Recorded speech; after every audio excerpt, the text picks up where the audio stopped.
بیاین یک حرکت خیلی قشنگی از رقص عربی رو برای اجرا در موقع اکسنت هاش یاد بگیریم. یعنی این حرکت.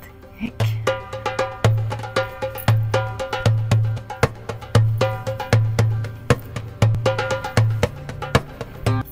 اول از همه نحوه درست ایستادن در رقص عربی رو باید داشته باشیم.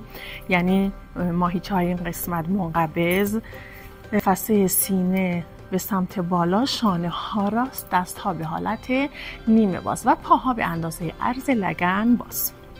نقطه ای رو در اینجا در نظر میگیریم. پای راست رو به سمت راست میبریم، یک ضرب به سمت بالا.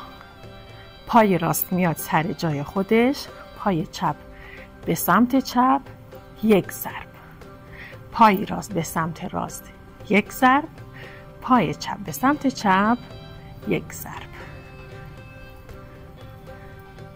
یعنی ضرب لگن به سمت بالا به این صورت. پس یک نقطه رو در وسط در نظر میگیریم، همون جایی که ایستادیم. پای راست به سمت راست، ضرب. پای چپ به سمت چپ، ضرب. حرکت دست ها میتونه به همین صورت باز باشه، یا میتونیم دست راست رو این قسمت بذاریم و دست چپ این قسمت وقتی که ضرب سمت راست رو میزنیم. یک.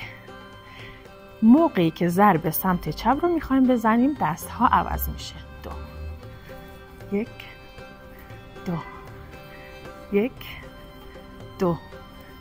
یک. دو. یا یک. دو.